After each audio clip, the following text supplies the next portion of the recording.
नमस्कार दोस्तों, मैं डॉक्टर सचिन जैन फिर से आपके सामने मौजूद हूँ। आज हमारे साथ पेशेंट आए हुए हैं। आपका नाम बताइए?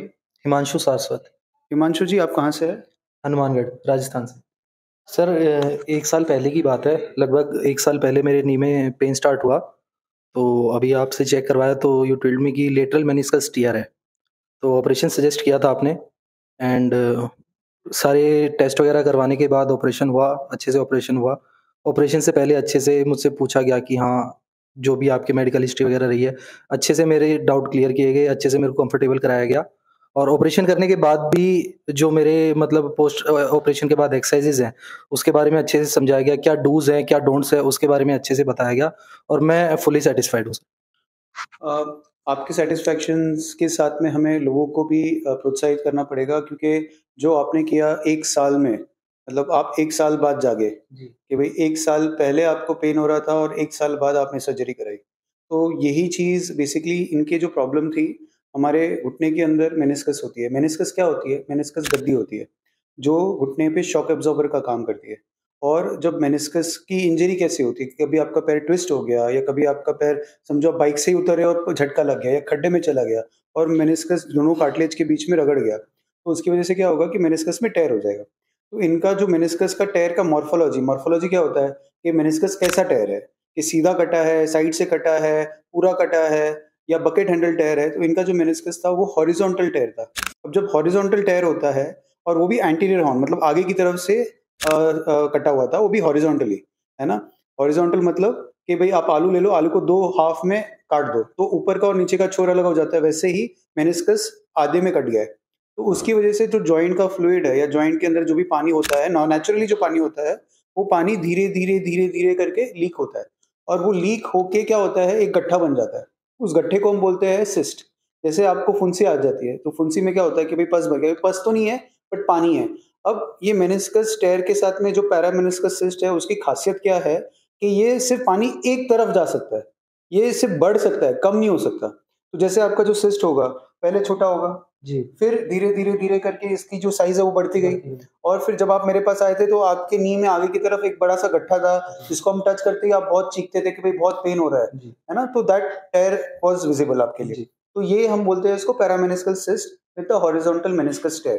तब ऐसे केसेज़ में हम क्या करते हैं, आर्थ्रोस्कोपी करते हैं और आर्थ्रोस्कोपी में हम लोग जो करते हैं, जो सिस्ट होता है, वो सिस्ट को हमने ऑपरेशन में जो मेनिस्कस का जो फ्लैप्स होता है, उसको हम क्लीन करते हैं और अंदर का जो सिस्ट है, उसको हम डिकम्प्रेस करते हैं और उसको हटाते हैं। तो वो आपने देखा पूरा ऑपरेशन में? एनेस्थीसिया के बाद सर ने मतलब I was able to see my operation. तो सर ने पहले सिस्ट को कंप्रेस किया और 2 साइड से मेनिस्कस रिपेयर हुए हैं, तो मेरे 2 टाँके लगे हैं। दोनों टाँके लगने के बाद सिस्ट मूव होने के बाद अपना पैकअप कर दिया सर ने मेरा। डिस्कस होता है तो उसको हम डिब्राइड करते हैं ताकि उसकी ब्लीडिंग आए। थोड़ा-सा पहले उसमें नीडल मारते हैं ताकि उसकी हीलिंग में मटेरियल आए। सिस्ट को डिकम्प्रेस करते हैं। हमारे पास अलग तरह के इंस्ट्रूमेंट्स होते हैं जो बहुत फाइन इंस्ट्रूमेंट्स होते हैं जिसमें से हम धागे निकाल के उसको रिपेयर करते हैं। तो दोनों जो फ्लैप्स हैं उन फ्लैप्स को हमको बंद करना पड़ता है, क्योंकि अगर हमने उसको बंद नहीं किया और उसमें जगह रह जाएगी तो वापस से ये पानी सीप आउट होगा और वापस से वो सिस्ट बनेगा। निकालना is not a option, because निकालोगे तो मेनिस्कस पूरा ही जाएगा। है ना? तो हमने उस फ्लैप को बंद कर दिया। अब टाइम के साथ में ये जो मेनिस्कस हमने जो फ्लैप बंद किए हुए है, ये हील होगा और एक दूसरे के साथ में ये चिपकेगा और जब चिपक जाएगा तो इसमें जगह नहीं होगी और जिस जगह नहीं होगी तो इसका जो सिस्ट है वो वापस नहीं बनने के है। फिर के बाद में हमने 2 टाँके, कितने टाँके थे आपके? 2 है ना? कि एक मीडियल और एक लैटरल, 2 टाँकों में पूरी सर्जरी हुई है। मेनिस्कस को मेरे को बहुत सारे पेशेंट बोलते हैं कि मेनिस्कस सर निकालना चाहिए, हमारे पास टाइम नहीं है, हमको जल्दी आर्मी में जाना है, जल्दी भर्ती में जाना है, तो सर आप 1 महीने बाद में हम लोग चले तो हम मेनिस्कस निकालवा देते हैं। क्या निकालना अच्छी बात होगी? Sir I don't think so. क्या होता है फिर मेनिस्कस निकालने के बाद में क्या होगा? आपको अगर नॉलेज है तो बताइए। नहीं सर, मेरे को नॉलेज नहीं है है। ना? तो मेनिस्कस जैसे हमने बताया कि आपका ये शॉक एब्ज़ॉर्बर है, ये आपके कार्टिलेज को प्रिवेंट करता है। जैसे गाड़ी है, गाड़ी में जो शॉक एब्ज़ॉर्बर है वो क्या काम करता है?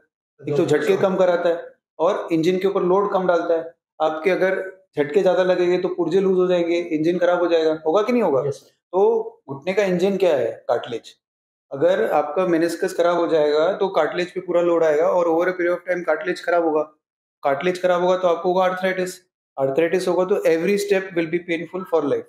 अभी आपकी उम्र है 23 साल। जी सर। 23 साल में अगर मेनिस्कस हम हटा देंगे, तो आपकी जो घुटने की लाइफ है वो ज़्यादा से ज़्यादा 10 से 15 साल रहेगी। तो 40 साल में आपके घुटने बदली करवाने हैं क्या हमको? नहीं, नहीं। नहीं ना?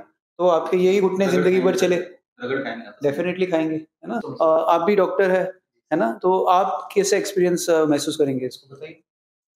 इनके भाई है।